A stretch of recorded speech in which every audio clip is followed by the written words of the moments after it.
In this chapter, we're going to look at the team, how God brings people into your life, and how we need partners who can work with us. And so we'll be talking about rewriting the story as far as other people are concerned and the people that we choose to have work alongside us. Turn to Acts 15, verse 36. You know, one of the biggest needs today, I travel, I spend my life, I'm not a missionary, I don't know what I am, I'm not a missionary, but I travel to mission. This is why it's such fun with the security people at the airport, because I couldn't tell them who I was, and I don't really know what I do because I don't fit into a pattern. But I spend a lot of my time visiting missionaries. And when they talked earlier on, there were folk from China who said what a blessing it was for Dan to bring the team to China. I know what that's like. I spend a lot of time with pastors, with missionaries, and it's quite nice actually, because one of the things I do when I go to Guatemala is I go to coffee shops, and I love going to coffee shops. Just spending time with missionaries, but they'll just talk and they'll talk and they'll talk and they'll talk. One of the biggest needs that missionaries have is people to encourage them. Just to spend time with them. You know, for those of you who are a pastor, I was with a pastor in Ireland just last year, and pastors complain about how busy they are. And this guy, I'm not saying you do, but I'm just saying that generally speaking, pastors can complain about how busy they are. And so often what a pastor will say to me, my phone, they'll throw the phone down and say, my phone, it never stops ringing. So I said to this guy, I said, listen, let me tell you, my phone never rings. Never rings. Very, very rarely. Why? Because I move, I travel all the time. Out of sight, out of mind. First thing I say to missionaries, before that when they leave, I say to missionaries, listen, let's get one thing straight, right off the board here. You will be forgotten. Yeah. Just get that. Let's settle this before you go. Now, I talk to people who send missionaries out all the time, and I tell them, get your diary out, write in your diary, first of the month, whatever it is, you'll email this person, you'll email. And some do and some don't. But on the whole, the missionaries that I work with who've gone from the UK to other parts of the world are forgotten, and they know that they're forgotten. And that's why when I travel around, all they want, they don't want the money. They need money, sure. But what they want most of all is someone to sit and talk to them. Because our phones never ring. Their phones never ring. So remember that when you're complaining about your phone ringing. Because on the other side of that, we can be very insecure. When we complain about our phone ringing all the time, wait till it stops ringing, you'll be wondering why nobody likes you anymore. Just remember that, you're only as good as your last sermon. Yeah. So your next one better be good. Just got to put some pressure on you for next Sunday morning. Acts 15, verse 36. Please look at this verse with me. Then after some days, we heard about this morning, the division over John Mark. After some days, Paul said to Barnabas. Now we don't hear, there's nothing in here like the first time they went out where it says the Holy Spirit spoke to them and said, set apart from me Paul and Barnabas. This isn't one of these prophetic, apostolic type of callings here. It just says, after some days, Paul said to Barnabas, let us now go back and visit our brethren in every city where we have preached the word of the Lord and bring them some incredible gift. Is that what it says in your Bible? No, what does it say? Shout it out to me. See how they are doing. See how they are doing. That's spiritual right there. If we could do what's there, there'd be less missionaries coming back off the mission field. There'd be more people surrendering to God to serve Him in all areas of life. If people would spend less time on their phone, less time on their computer, and more time seeing how people are doing. Amen. Yeah. And that's what we saw this morning. When they were talking about this morning, blessing, Nathan talked about blessing. The greater blessing, the lesser, not in value, but in age or whatever criteria you put on that. But actually investing into the next generation or into this generation, but investing into people. When I go to Africa, I always say to people in the different countries that I go to, is that you are more important than I am because you live in this place. My whole theory on missions work is, God spoke to me years ago, Joshua chapter 1 verse 14, go across this Jordan, help your brothers possess their land. That's what I was doing in Tanzania. I have no missions thing at all in Tanzania. It's not mine, but I've got to help my brothers possess their land. That's what they're called to do. Because it's their ministry. It's not my ministry, it's their ministry. But I've got to encourage them. I've got to invest something into their lives so that they won't give up what they're doing because nobody cares. Yeah. So when we talked about blessing people, we need to make sure that, I say to people in other countries, they are the most important thing. The greatest resource in Africa, it's the wealthiest continent in the world, by the way, Africa is. It's got more natural resources than any other continent. Forget your oil, there's far more in Africa than in any other continent in the world. But one thing you'll discover that's greater than in Africa than any country in the world is corruption. Yeah. It's the most corrupt continent. Has everything that it needs, but it's corrupt. But the greatest resource that Africa has is its people. Yes. And the greatest resource that I'm in this place tonight, it's not the gifts that will come your way. It's not the new vehicles that will come your way. The greatest resource sitting in this place tonight, I have the privilege now of looking at them. That's right. Amen. That's right. You are the greatest resource. Yeah. You are. Yeah. People. Because you're made in the image of God. Yes. And here, Paul just said to Barnabas, hey, we're going to go on another missionary journey, and here's what our directive is. Here's what our mandate is. We're just going to see how they're doing. And I want to ask you something. When is the last time you lifted the phone and you rang somebody just to see how they're doing? Not because you wanted something, not because you were asked to do it, not because there's an answer to a question that you needed, but you just rang them up because you wanted to see, how are you doing? Let me tell you, I'm not going to ask you to respond to it because it happens very, very little today. We were talking about it earlier, the drive-through culture that we have in America. And I was so funny. First time I came over here to South Texas, we like tacos. I like tacos. First discovered them in San Antonio, and the little Mexican places are beautiful. Got one in South. It was a pastor bought us one. We were staying down there, bought us these tacos. I didn't know what they were. These little things wrapped up in something or other. And they just, but boy, I tell you, he bite into those things. Woo! That was wonderful. Give me more of that. So we went to a little Mexican restaurant on the Monday. I think we were leaving to drive away. And Kathy and we had a hired car. Said, let's try and find that little restaurant. So we saw this little thing, Mexican restaurant. There's nobody there, except there might have been two people inside. A lady and a gentleman. A lady doing the cooking. Nobody else there. But she pulled open this window, and that was the drive-through. I thought, there's nobody here. What's there a drive-through for? Oh, right, okay, Texans don't get out of the car. Do not. Okay. Oh, all right.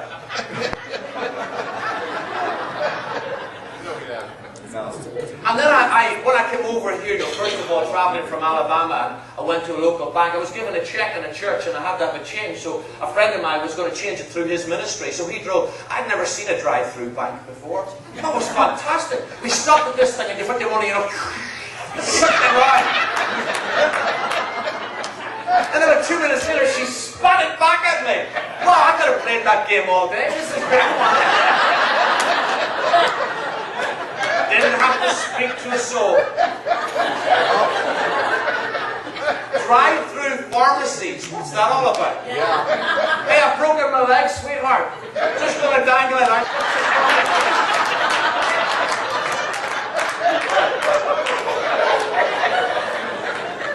I love it, really. It's a lovely place. I love America. I'm very cool. I think this is the greatest nation in the world, outside Ireland.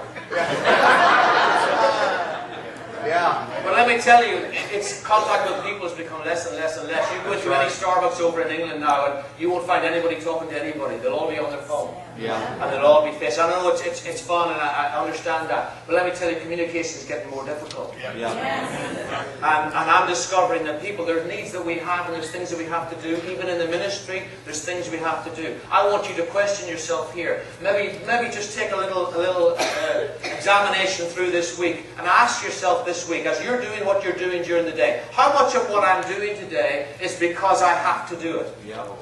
And how much of what I'm doing today is because I'm choosing just to ring somebody up to see how they're doing? Wow. Now, I find that a challenge because there's less and less contact. I know, when you build up friendships, I understand this, when you build up friendships, they say that a real friendship is when you don't see somebody for 5, 10, 15 years, that when you meet up, it's almost as like it was yesterday. Do you know what I'm talking about? Now, I understand that, but my question I want to throw in there is, why wait 15 years for that? Over in Ireland, my mother was from a family of 9 of them. 9. I mean, they needed a television or something, I don't know. But anyway, there's 9 of them in the family. And it was very, very rural. Very, very rural. When my granny got a telephone, she was number, Black Lion was the place I was born, Black Lion 35.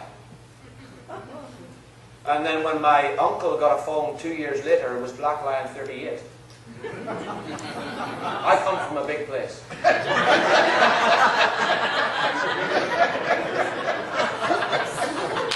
That's growth there, isn't it? But as that generation, most of them have passed on. Most of them have died now. And in my immediate family, they've all gone. My auntie, who's 92, was the last one. But we were meeting my family, which is a large family, on the Nixon side, was on my mum's side. We were meeting at funerals. And you know when people say to you at funerals, isn't it a shame that it takes such a tragic circumstance for us to meet together? So we decided about 5, 6 years ago that we would meet together regularly. So we've been doing that now for years. It's every 2 years at the moment. Every 2 years we have a big celebration in Enniskillen, and there's no funeral, there's nothing. We just book the hotel and we meet together as family. And we've purposely and intentionally done that. Because otherwise we're only meeting each other at funerals. And that was a sort of a wake-up moment. Let's invest into here. Now I want to ask you, what about your friends? What about the people who were important in your ministry? When's the last time you spoke to them? When's the last time you went to see them? When's the last time you asked them, how you doing? Because let me tell you, that can be the difference between somebody giving up and somebody continuing. Right. So Paul said there to Barnabas, let's go back and visit our brethren in every city where we preach the word of the Lord. See that? In every city. He's not going to miss one here. And let's see how they are doing. Well, I just believe that's something we need to do. And I would encourage you this week just to look out for those. You see, there's a lot of people here. We talked about networking. Networking is a two-way process. Of course, when we network, we get to know people, then you can benefit from knowing them. But the greatest network is because they can benefit from knowing you. And we can invest into one another without any promise of getting anything in return. That's love. That's brotherly love, where we invest in each other without any promise of anything in return. Because God is the one who pays us. God is the one who meets our needs. You know as well as I do, if you depended on missionary conferences to meet all your needs, you may as well give up the ministry today. That's right. Because God is your provider. Thank God for places like this. And when I come over to America, I've never seen anything like this. Missionaries in England don't have this. I've never been to a meeting. I've never been to a meeting in my life where somebody called me up and said, we're going to meet your needs. I've never seen that. Never seen that till I came to Destiny Church in San Antonio. I was blown away by it. That's why so many British missionaries come and base themselves in America. And yet in England, we would say we were the home of missions. But the Americans, you're better at this, because in Britain, we tend to, somebody stands up and says, you've got faith. The cynical British will say, well, we'll starve you to death and see if your faith works. That's the truth. The man who started the organisation that I'm in, he went to a church over in Ireland once, and they said, we're not going to give you an offering because we know you live by faith and we don't destroy your faith. That's true. That is as true as I'm standing here. We don't want to ruin your faith, so we're not going to give you an offering. You like that sort of logic? The American way is better. You see faith, you see somebody with vision, you get behind them. I love America. It's a great country. Home of the Whopper.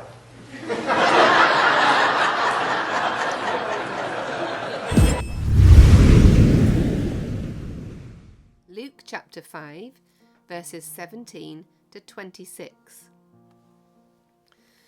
Now it happened on a certain day, as he was teaching, that there were Pharisees and teachers of the law sitting by, who had come out of every town of Galilee, Judea, and Jerusalem. and the power of the Lord was present to heal them. Then behold, men brought on a bed a man who was paralyzed, whom they sought to bring in and lay before him.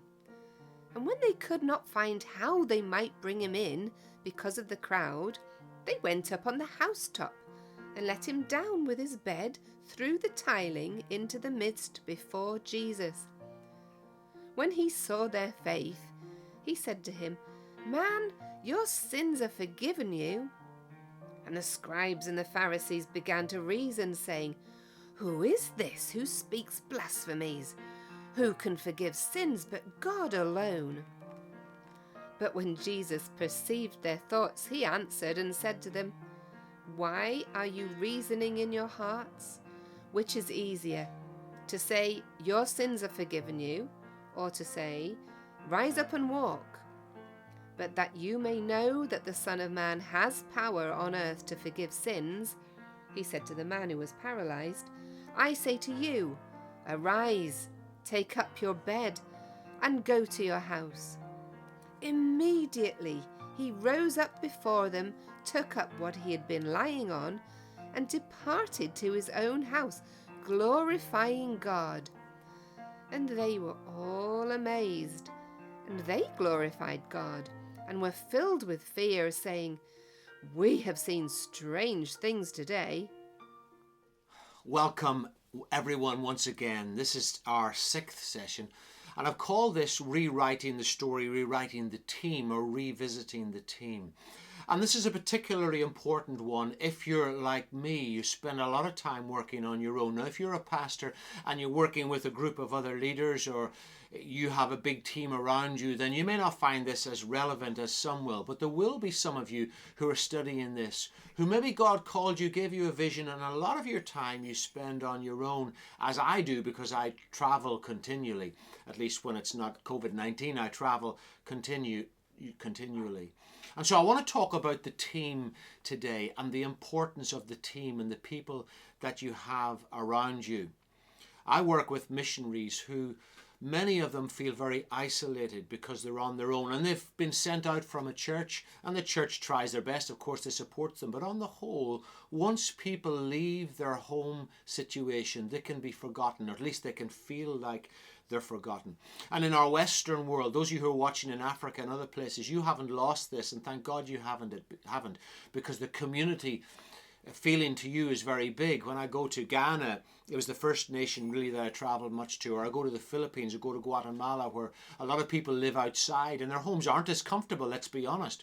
They're not like us here, where our home is our castle in England, and people often have 2 cars and they never see anybody. Or you go to a coffee shop and people are on their phones all the time and they never see anybody. And so there's a danger of people growing up isolated, and they spend their time on Facebook or Twitter or Instagram or something, or whatever it is while you're watching this.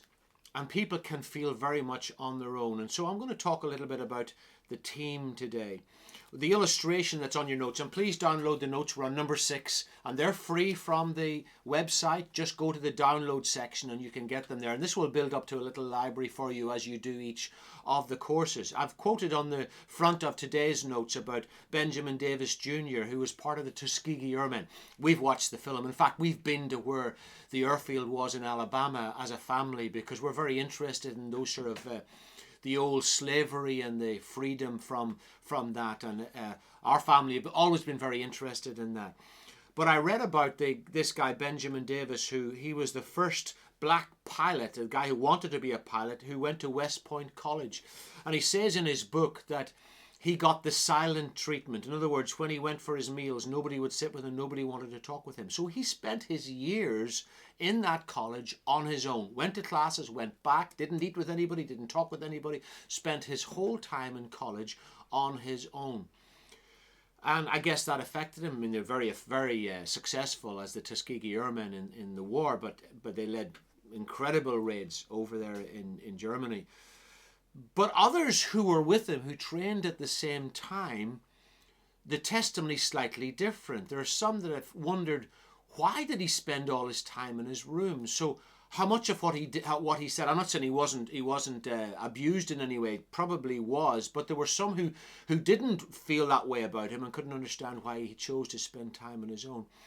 And spending time on our own can be a dangerous thing. To be an isolated minister. We used to have conversations years ago when I was working as a pastor and working outside the church. So I've done both. I've worked as a local pastor on several occasions. I've also worked in what people would call a para-church organization. And I guess you could in some sense call mine that. And yet I work with local pastors everywhere. But all of us have got to deal with this in our relationships with other people. Psalm 133 says, "Behold how good, how pleasant it is when brethren dwell together in unity." It's like the oil of Aaron flowing down. And so the picture is of this beautiful flowing together when people work together.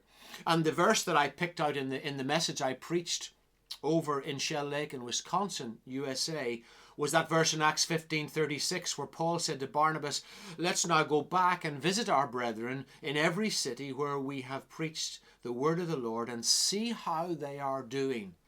And what I challenge the people, and I will say it to you again, even though I will have said it from the screen in the preach, is how long has it been since somebody rang you or contacted you just to see how you're doing?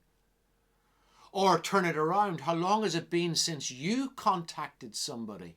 Not for any other reason than just to see how they're doing. And I would bet for you in the ministry, I would bet most of what you do, most of what I do during the day, in the busyness of our life, our contact with people is for a reason. Something we want, some information we've got to give, something we need. And that's usually the reason why we interact with people. Now, Kathy's dad, Bob, was fantastic at this. He would regularly ring me just to see how I'm doing. But that's very unusual in this day, and I believe that's got to change. Now, the passage that you've got in front of you there is from Luke chapter 5, the one that Kathy read. Luke chapter 5 from verse 17. It's where Jesus heals this paralytic and forgives his sins, and there's an argument. But it's the picture of how he gets there that I want to look at for a few moments. It says, Luke 5:17, that they were in... There they were, this paralytic guy, and there was the power of the Lord was present to heal them. That's a beautiful phrase. But there were packs and packs of people around the place. So verse 18, "Behold, men brought on a bed a man who was paralyzed, whom they sought to bring and lay before him. But they couldn't bring him into the room because of the crowd. And so what they did was they went on to the roof and lifted the tiles off and lowered him through." And then is the conversation with Jesus. And he forgives his sins. And that isn't what I want to really think about in this. I've written down some of the things, some little phrases that are pertinent to this. It says, first of all, when he saw their faith. Look at verse 20. He saw their faith. That's not the faith of the man who was on the stretcher, the paralyzed man. That was the faith of the people who brought the man to Jesus. So there was a group of people who carried him on a stretcher to Jesus. And I've written down some things about them. Look, see there, number one, they came alongside. So they came alongside this guy in his need. They gathered alongside. Now, many of you do that all the time with people in your church, people in your community who've got needs you draw alongside. They realize their limitations. It would have taken 4 of them or 6 of them to carry this man, one at each corner at least. So they realize their limitations, because if you've got 3, then he's going to roll off. So you have to have one at each end of the bed to be able to lift it up together. So that's at least 4 people. They made up for each other's weaknesses.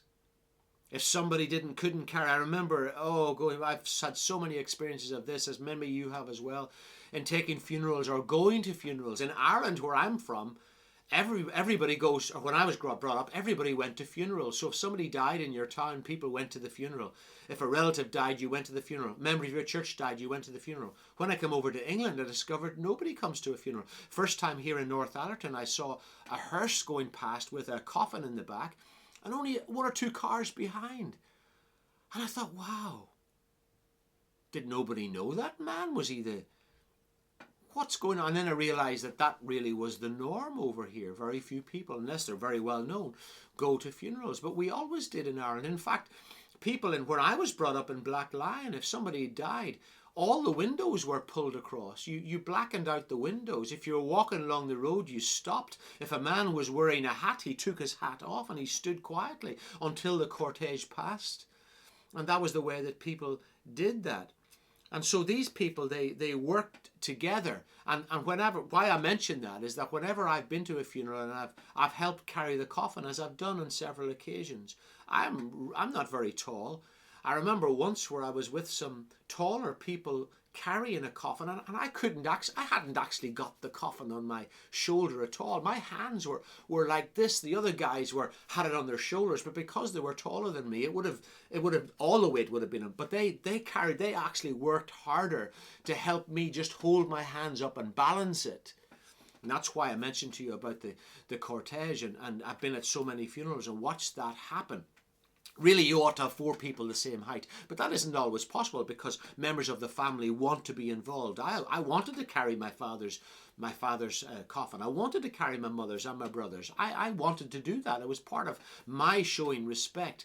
But because those carrying with me were taller, it meant they had to make up for my weakness in that. You have to work together when you're carrying somebody. These men who carried the paralytic to Jesus, they all worked together. They agreed with each other. They went the same direction. What if one had said, I think it's shorter down this way. Oh, let's take a shortcut there. They can't go in different directions. They have to work together if they're going to get their objective met, which was to get to Jesus. They would have talked together because, again, they would have said, well, we turn left up here. Somebody maybe knew a better way, so they'll talk together. They all pulled together, and their same priority was to get the man to Jesus. And that's a picture of us working together with people. So I want to ask you a question. Who's in your team? You might say to me, well, God called me. Yes, he called you, but he called you in a community. He called you in a church. He called, if you weren't in a church, then he called you to be part of a church community. And so when God called you, it wasn't just for you. And it wasn't just for you to respond. Now, you might argue with me and you say, yes, well, if that's the case, that's fine. Go with what God has said to you. But I'm talking about what is normal here. Jesus, he chose 12 disciples. And you know the reason why he chose them? I think it's in the Gospel of Mark. It says he chose 12, of course, to go out and do what he was doing. But the first reason, he says he chose 12 that they might be with him. The first reason Jesus chose 12 disciples was so that he wouldn't be on his own. He sent them out 2 by 2. Jesus is our Emmanuel. Emmanuel means God with us. Jesus said, I'm going to go and prepare a place for you, that where I am, you may be also. And so there's a togetherness in the heart of God and in the heart of Jesus that we have to take seriously. So this is revisiting the team. In Philippians chapter 1 and verse 5, here's what Paul writes to the church at Philippi. And this is one verse, I think it's the NIV puts it this way. I always pray with joy because of your partnership in the gospel. And in the church that I'm part of here in North Allerton, the New Life Baptist Church, we changed it many years ago. A lot of church have got membership. And so you become a member of your church. That's what some churches do. They have a membership role. We changed that and called it a partnership role because we recognize that when people join the church, there's a responsibility for the church to look after them, but there's a responsibility for them in the church. So they go, they tithe to the church, they get baptized, they're part of the community. And so there's a partnership together in being part of something bigger. And then, of course, in the same passage he says in Philippians 4:19, my God shall supply all your needs according to his riches in glory by Christ Jesus. That's the same people that he talked to about being part of the partnership in working together. Now I want to turn to Luke chapter 5, and this is the story of the first disciples being called. Well, we've been in Luke chapter 5, haven't we? Way back at the beginning of it. We've already been there with the paralytic. But when we look in Luke chapter 5, where it says that the multitude pressed about Jesus, he saw 2 boats standing by the lake. This is the lake of the Sea of Galilee. The fishermen had gone from them washing their nets, and he got into one of the boats belonging to Simon and asked him to put out a little from the land. And he sat down and taught the multitudes from the boat. So he's borrowed Simon. This is before his name was changed to Peter. And when he stopped speaking, he said to Simon, verse 4, launch out into the deep and let down your nets for a catch. This is a very important verse for me, by the way. Somebody came and prophesied this over me once. Launch out into the deep waters and let down your nets for a catch. Now, do you see what he says there? Now, in all our translations don't all say that. I've got a Hebrew Greek study Bible here. Let me read it to you from that, because this is important. And let me just find Luke chapter 5, verse 4. It is the King James version as well. Now, when he had left speaking, he said unto Simon, launch out into the deep and let down your nets, plural, for a draught, it says here, for a catch. And Simon answered and said, Master, we've toiled all the night and have taken nothing. Nevertheless, at thy word, I will let down the net, singular. And when they had this done, they enclosed a great multitude of fish, and their net brake. And so when you read through it, I will let down your net. The net was breaking in verse 6. Verse 7 then, so they signaled to their partners in the other boat to come and help them. And they came and filled both the boats so that they began to sink. So there's so many fish that the boats began to sink. And then Simon Peter falls before Jesus and says, depart from me, for I am a sinful man. Now here, there's a little bit, I want to make a play on this word here, but it's the way the scripture reads. Jesus said, I want you to go out and I want you to let down your nets for a catch. Now, how can they let down their nets? Because they're washing their nets. And Peter answered and said, Lord, I will let down my net. And so it's singular when Peter responds to Jesus. Now, maybe there was only one net in it, but Jesus didn't say, let down your net. He said, let down your net. So maybe right at the beginning, Jesus intended him to bring his partners in at that stage. Maybe actually what Jesus was saying, maybe Peter should have said, well, I better go and get another net then. Come on, James and John, come and help me with this, because we're going out to deeper water. I don't know. I'm reading into the story. But it says there, Jesus said, let down your nets. So he's assuming that there's some cooperation here. And Peter said, I'll let down my net. And then he catches the biggest catch of fish he's ever caught in his life and recognizes Jesus, falls down and says, depart from me, I'm a sinful man. And that's where Jesus says, from now on, you're going to catch fish.